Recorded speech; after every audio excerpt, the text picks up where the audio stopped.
Hello. Buongiorno, everyone. Buongiorno. Yes, I explained that we are going to talk about priorities, about what's important for the Amazon sellers, which tasks are important and which not. So please, you have the free stage. Go on and tell us what's important and what's not. Thank you, Vadim. Okay, so today I will be talking about things that are important to you in your Amazon business. Let me jump right into my screen share that you could see what I am talking about. All right. So I am a founder of Shopkeeper. It's a business dashboard, and there are some other apps that are also business dashboards. And for you as an Amazon seller, it's very hard to know exactly why the business dashboard is useful, right?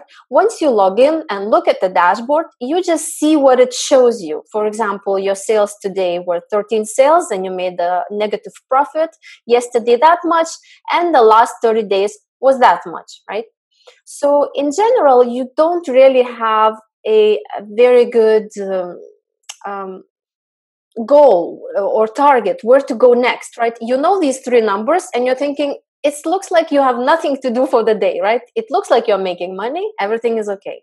But that's why business dashboards exist, that they help you to know what exactly are emergency tasks to work on, that later you can, by looking and analyzing your business dashboard, you can later as a business owner make important decisions, what is important to work on next. And we have a section which is a to-do list. And once I will show you where to get important information, you can later add the things to your to-do list using this list or any other to-do list like Trello or any other app for tracking to-do items. So let's start with your sales. So like I mentioned, it's not enough to just look at today, yesterday, and last 30 days general profit figure. You have to analyze much deeper than that. So I would suggest starting with a month that has just passed. So for now, for example, is started January. I would look at November to analyze my numbers. Now you will say, Paulina, why you're looking at November when I could look at the current month? Well, the reason I'm looking at November is because some Amazon fees come in later, right? Some of them, for example, storage fees, monthly storage fees and long-term storage fees will be only charged on the 12th of the next month for November. So only like December 12th and 15th, you will get charges for the storage fees for that month. So if it's the middle of November right now and you're looking at it, you don't see the storage fees, so you don't really see the real situation. And other things like PPC, for example, which is delayed by 3 days, just because the Amazon API gives us the data later. And some orders are still pending, so the data, the fees that they are charging you are not finalized yet. So it's a very good idea to look at the data that is a little bit more settled, such as November, the month of November. So let's say you opened November, and now what you will do next? So you will first, I recommend, by default, Shopkeeper is sorted by the margins. So it shows you which product had how much margin in profit, right? But that is not very useful to analyze which product is doing the worst. I recommend sorting by profit, but upside down. So yeah, that you would see the worst ones on the top.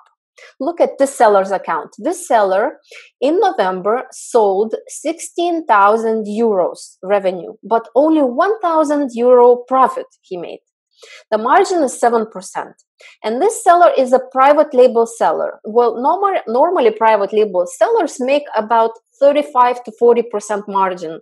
That's most of the private label products. If it's not supplements or some medical things or so on. So if it's just a standard private label item, normally it's a 40% margin that you would want. And here the seller only makes 7%.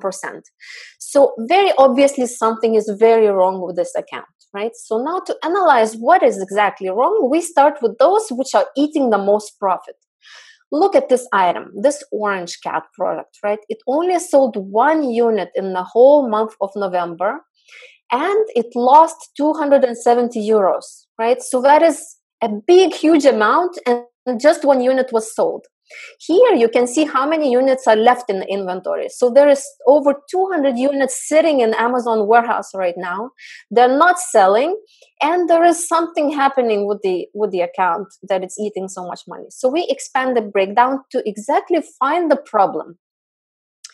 We are looking at the numbers. Principal amount, that's for a sale. So there it is. PPC is very small, right? So PPC spend is not the issue here. And then, wow, look at these two. We found them. That's the monthly storage fees, 131, and long-term storage fees, 184. See, these are the big, important red parts. So that means this item is not selling, and it's just eating the storage fees every single month, about 300 euros. See how everything here is in US dollars, but this number on top is in euros. So euro is my preferred currency, right? So this seller on this account shows euros to show, so that it's very easy to judge quickly. Sometimes if it's like Japanese yens, 3,000 of them, it's hard to quickly judge the effect, on your business. So that this number on top just takes this amount and converts to your preferred currency so that you quickly can judge how it's doing. So now look at this. What is your to-do item? Your to-do item is go and try to optimize this product to start moving it, right? So what I would do is I would have it open. I would open a to-do list in the next tab, and I will simply say orange. My orange cat needs optimizing. Maybe start PPC or maybe optimize listing, something like that, right? And it's a very important task. It's eating a lot of profit every single day. So I will save it and do it today, okay? So now you will say, Paulina, but I'm not so sure how to do PPC optimization or how to optimize the listing. So we have a resources section where we list all the external tools. So all the apps that we know of about Amazon, we list them here for you for your reference with a little mini review of ours. So for example, if you're looking to optimize PPC now for that product that is not selling, so here are all the PPC apps that are helping you optimize it in different ways, and specific ways I mentioned in these reviews here. Or, for example, you're looking to just optimize your listings and improve your conversion rates. And again, we have a list of apps that are in different ways try to optimize your listings. So here's split testing tool, here's other tools. So these are here for your reference if you need more help than Shopkeeper can give you. I wanted to mention something else. Now, we can't keep looking like that, right? One by one, you look at the worst ones. So, for example, this squirrel, for example, right? Let's open it up and see that in United States, it ran out of stock. 40 was sold. We ran a promotion. And if we look at the breakdown and try to see why it lost so much money, we come to the PPC line and see that PPC, in fact, ate most of it, right? And the rest of it was given away in the form of promotions. So this product was, in fact, it's not a bad product. It's just that I was trying to get rid of it. It was a lot of units that was sitting in the inventory, and the seller was trying to just buy promotions and PPC to just empty out the warehouse. So this, in fact, is not so bad. So we don't need to do the item. It successfully is cleared. That's exactly what we wanted. So you will be able to do the same for this product once you do that action. See, this one also was not selling and just eating the monthly storage fees. And that seller enabled the PPC and ran some promotions, and it was able to sell out. So only a little bit of loss was incurred, and actually a lot of the revenue still was paid out to him. There is another way that you could look. So you could sort the same view by the units sold. And then we see the most units sold. And then we try to look at what is hitting our eye. So look, this one has a margin of 0, -9, but there was 82 units sold. Let's look at it more clearly. And we see that in United States is doing okay, right? It has some margin, so we are okay with that. But what is happening in France, Germany, and all these European countries, all of them are negative, negative, negative, negative, right? So definitely something needs to be done with that, right? So we will look at France, for example. Let's expand it and try to find the problem. And I see that there is no sponsored ad costs. There is no storage fee cost.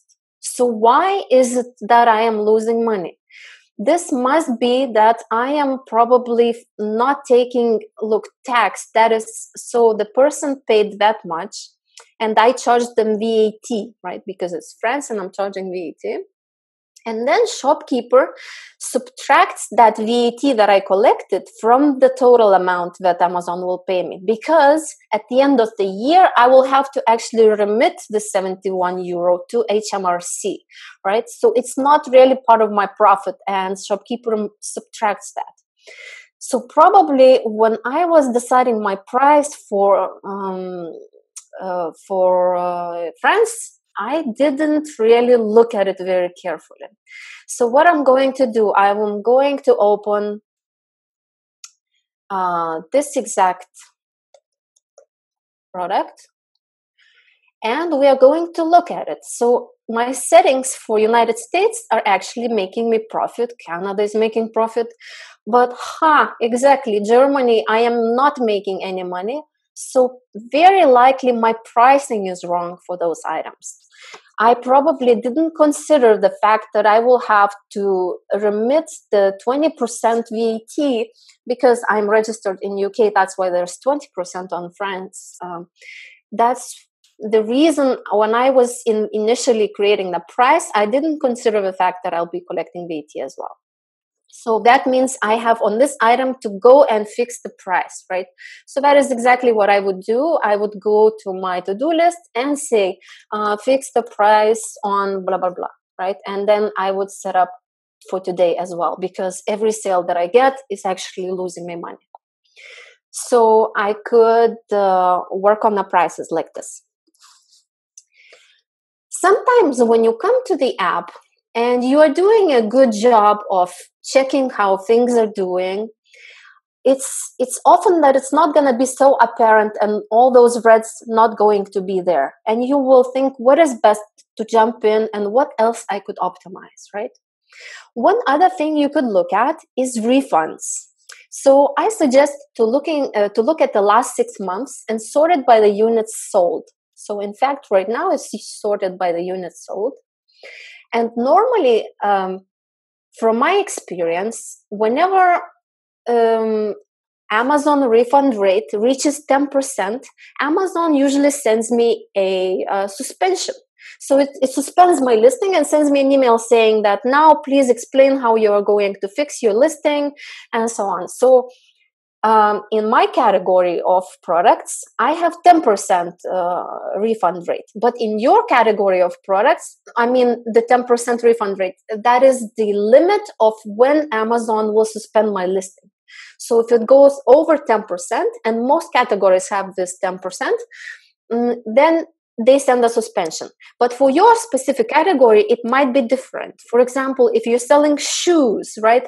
Shoes have very high refund rate because people try them on, they don't like it, send it back. So that could be like 30% refund rate that is tolerable by Amazon. So you should know your own refund rate that is a trigger for Amazon. But in my case, it's 10%. Well, in my case, I'm lying here a little bit. We are actually analyzing the seller's account, right? And let's say the seller's account is 10% refund rate that is tolerable. So here would be 92 units, that is 10%, and only 14 was refunds. So this one is doing okay. Like 88, here was 35, is doing okay. This one is doing, so you keep looking at units sold at the number of refunds. Try to evaluate. This one is a little bit high, right? 51 refunds out of 615. And look at this one, 217 units sold and 27 refunds. So you have to analyze what happened here. I see that in the United States, only 4 refunds happened. So United States is doing good. But look, in UK, out of 61 units, 22 refunds came in. Oh my God, that's like 30% rate. That is crazy. So I will maybe open list of orders, maybe, and try to see who is the guy. Look at his face. Who is the one who ordered and refunded? In fact, these are just random avatars that we select for your buyers, but then you will see their real name underneath. Veicula is the guy, Veicula. Well, this is anonymized name, right? But that would be, I am using presentation mode on the app, but when you are using normal mode, there will be the real buyer's name here. So if he is a man, we show the man avatar, and by their name, we determine if they're female or male, and then show the little avatar so that you can recognize your buyers like that. So yeah, this guy, Veicula, he actually, look at what he did. He bought 20 units and then he suddenly decided he doesn't want the 20 units anymore and refunded all of them. So this is not like a standard behavior. So I will just ignore this one because that's just such an unusual case, like 20 unit batch got refunded. So it's not the normal refund rate then. I could look at other things. Let me just analyze it a little bit deeper. For example, this red pig has 4 refunds out of 40 units, and I just want to look at it. And I see that in Canada, in fact, the refund rate is pretty high, right? So I am going to think about it. So now if the refund rate is so high, my margin is so low, I definitely was expecting higher margin than that because it's a private label product. So how can I, and let's see if anything else bad is happening, affecting the margin.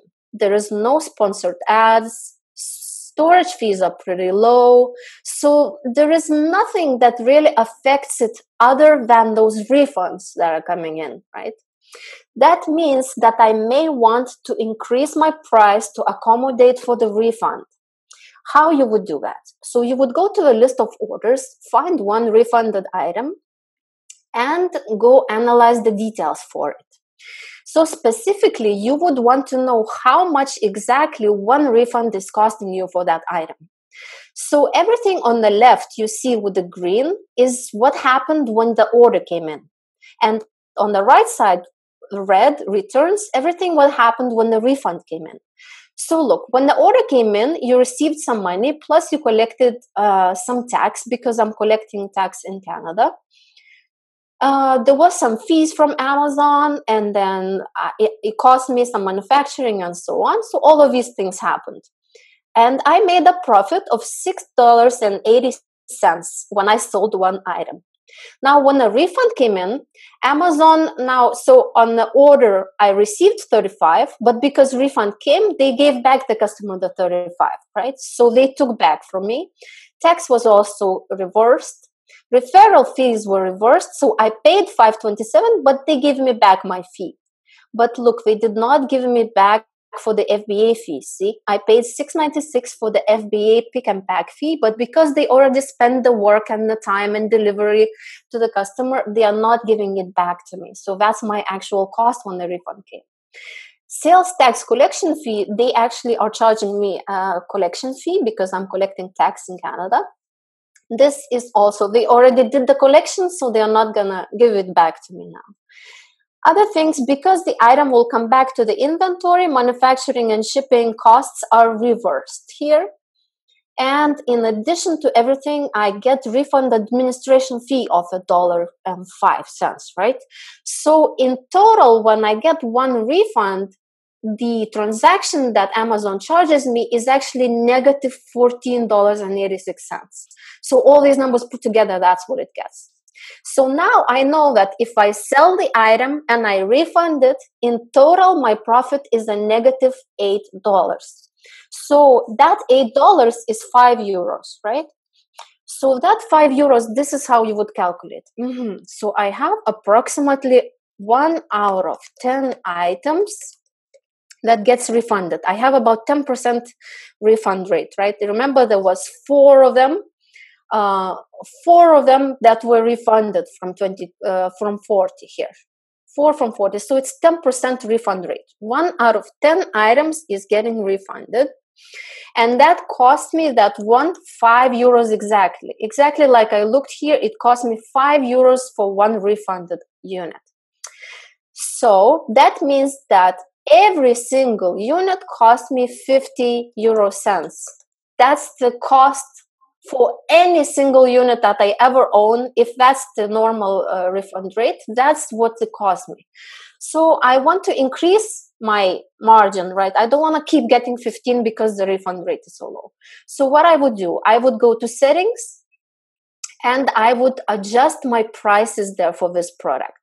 So I would go and find this red pick in my list, and I would go and probably increase my price by the 50 cents. So in this case, this was Canada. And see, so the price currently is 35.11 Canadian dollars. So I may want to make it 35.99 instead. So that's it. The to-do item is to change the price. Change price on Canada on Red Pig to $35.99, right? And choose a date and save. So it's another to-do item, right? That you have to do. And that's how you. Sorry, I have a question regarding this. And what about also maybe putting in the to-do list to check the real reason why people refund this product? Maybe that it's something wrong with the product, so you can fix it with the manufacturer. What do you think about this? Oh, exactly. That is a very, very good point, actually. It's a good idea to go to Seller Central, and they have this Excel spreadsheet that you can download, exactly what you're talking about, to download all the reasons that people are refunding your items for. I think there is like a refund report that you can use. And then you can see the list of the reasons and try to optimize your product, to help to fix those problems that people are talking about. Yeah, this way you can fix the short term and the long term problem, right? Yes, exactly. That is a very good point. Yeah. I guess I would talk about another thing. For example, very soon, February 15th, there will be a charge for long-term storage fees, right? In UK, yeah. For example. So it's coming up very soon, and Amazon just sent me an email about it. So when I get an email about it, I want to go and make sure that all my stock in United Kingdom is in fact doing well, right? So what I would do, I would go to inventory section and I sort by the supply. So I want to see not the ones which are out of stock, but the ones which are overstocked, which are good for many, many months, right? So anything that is more than 6 months, you probably want to take a very good care at.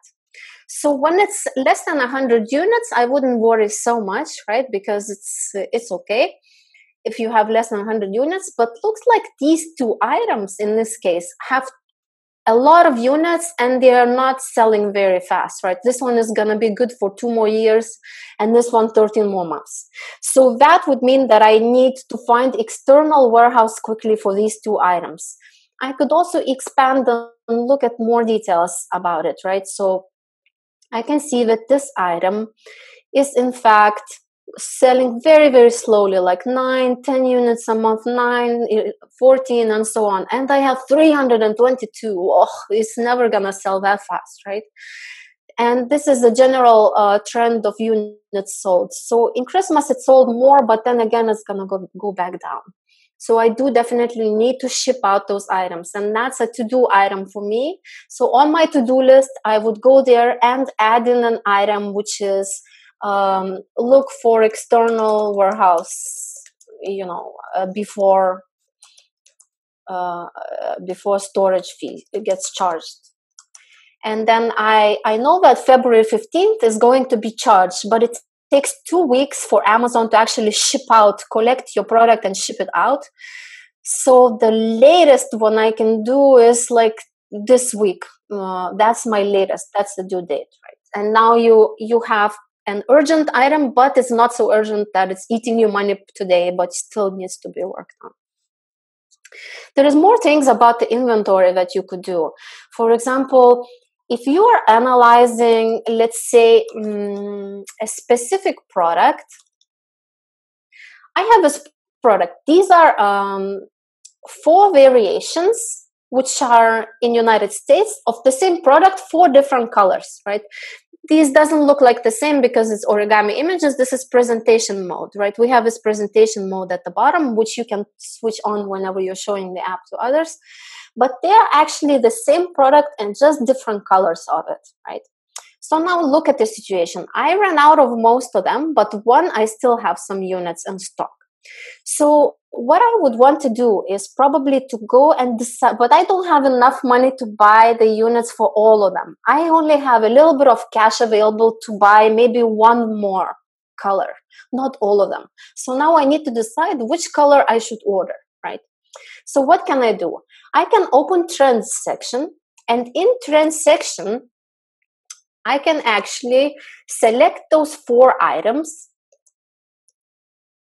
So all of the 4 variations next to each other. I keep misspelling here. There you go. And then one more I have. So the 4 variations that we have, we put them all here. And we probably want to turn off the totals row. And now if you look at the graphs, so each color is different variation. You will see that the green and the blue have a lowest number of sales. So this is number of units sold in each month, right? So every month you see that the green and the blue are doing the worst, right? The green and the blue, so these WN2. So basically this squirrel and this white guy is doing the worst, except here they spiked. But you see the reason they spiked, the other ones went down because the other 2 ran out of stock. So then people started buying this color, right? But again, as soon as these came back to stock, and again, these go low, low, low. So what that tells me? That tells me that these 2 items are not so important, right? These, the white one and the pink one and the purple one are probably not so good. Another way you could look at it is you could look at the last 6 months, how it was performing. And you can say, yeah, well, here. So that's just the common name that is in the title. And Amazon United States. And I see that I didn't even sell this 4th one at all. So let's just wait. Let's see all time instead. Okay, let's see the overall performance of these 4 colors. So we see that this and that sold the most, and these 2 sold half as much, right? So now I expand to just remember how much I have in stock. So 239, I have this one, and this one I already ran out, and the other 2 are also 0 already in stock, right? So now when I have only money for one and I'm trying to control my cash flow, this one is not yet probably to be ordered, but this one I could order, right? Now let me just make sure that this is not the one I should be ordering. So I am going to click on the inventory and analyze a little bit how it's performing. App is saying that it's good for 7 more months. And exactly it's saying that on average, it's gonna sell 31 units every month, except in July, August, and September. That is a high season for this product. That's what the app determined. And in those months, it's gonna sell more, right? But right now, it's only January, so it's a long way until summer. So very likely, I don't need to worry about the high season yet.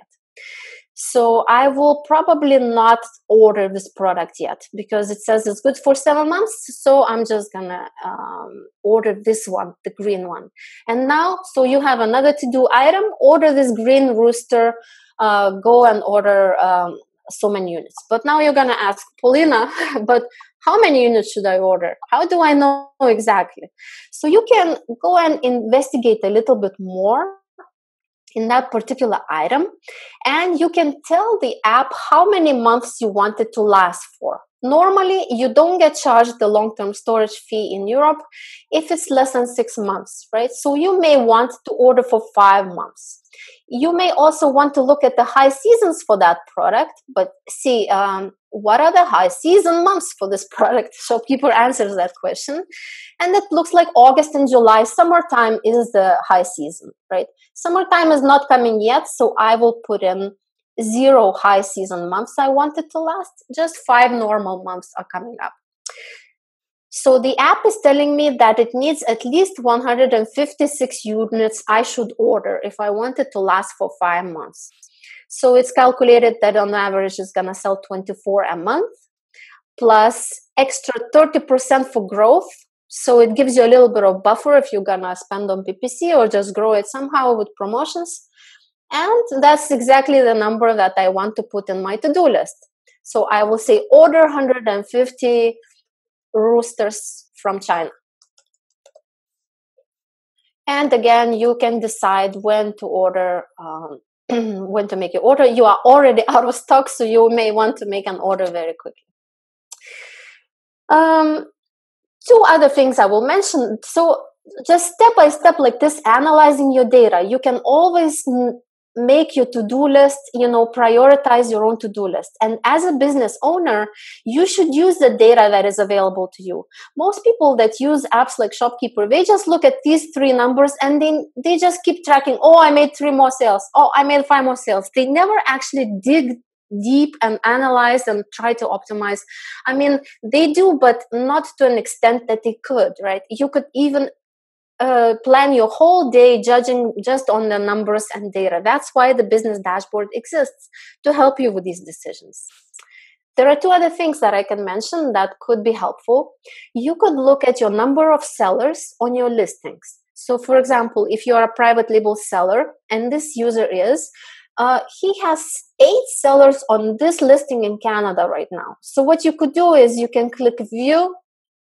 This is not the real listing, but it's an origami.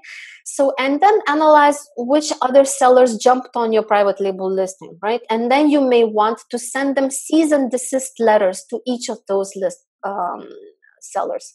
And again, you have a to-do item, send cease and desist letters to those other sellers, right? And I guess I will tell you one last thing.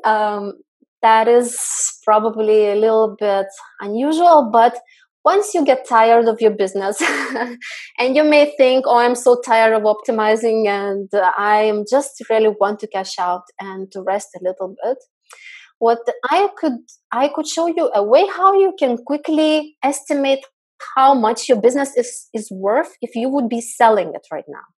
So what you could do is this: come to the custom range on sales overview and select exactly 1 year ago. So you want the date that is exactly 1 year from today, 1 year before that.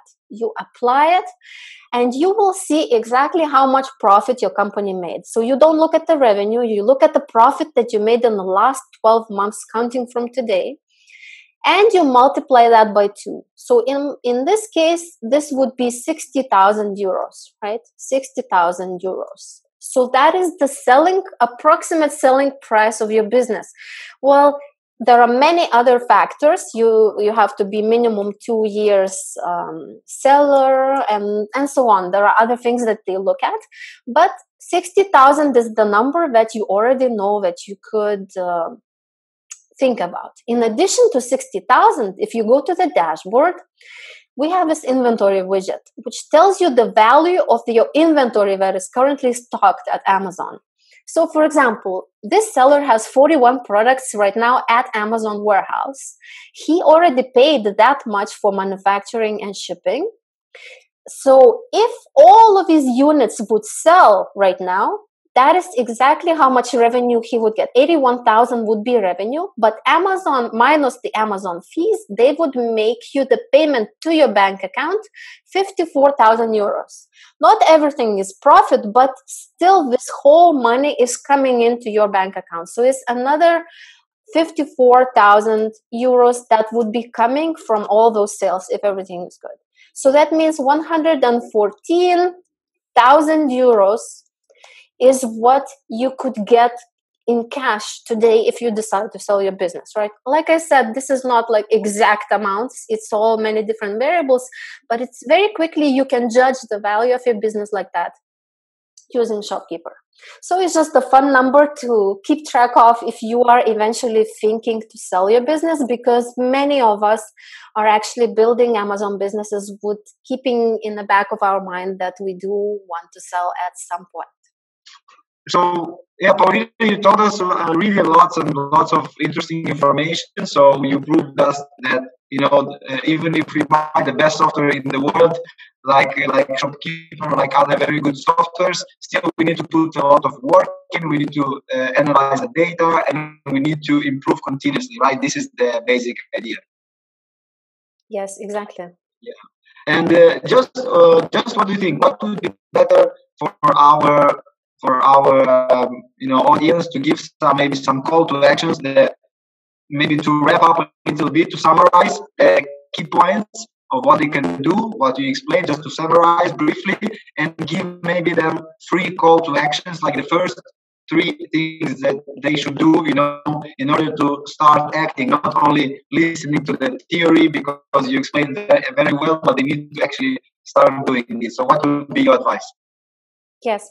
So most importantly, don't ignore. Sign up for one of the apps, right? It could be Shopkeeper, it could be other business dashboard, but you have to have a tool that helps you to make decisions in your Amazon business, right? You cannot just coast and hope for the best.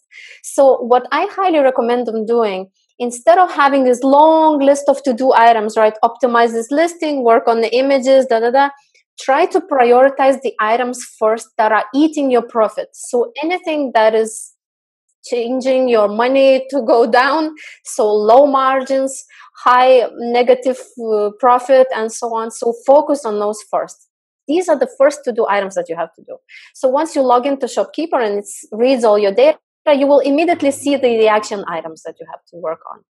And then other things, just try to organize your day that you always work on the most money makers first, right? So whatever brings you the most money, try to focus on those always in the day and do those first.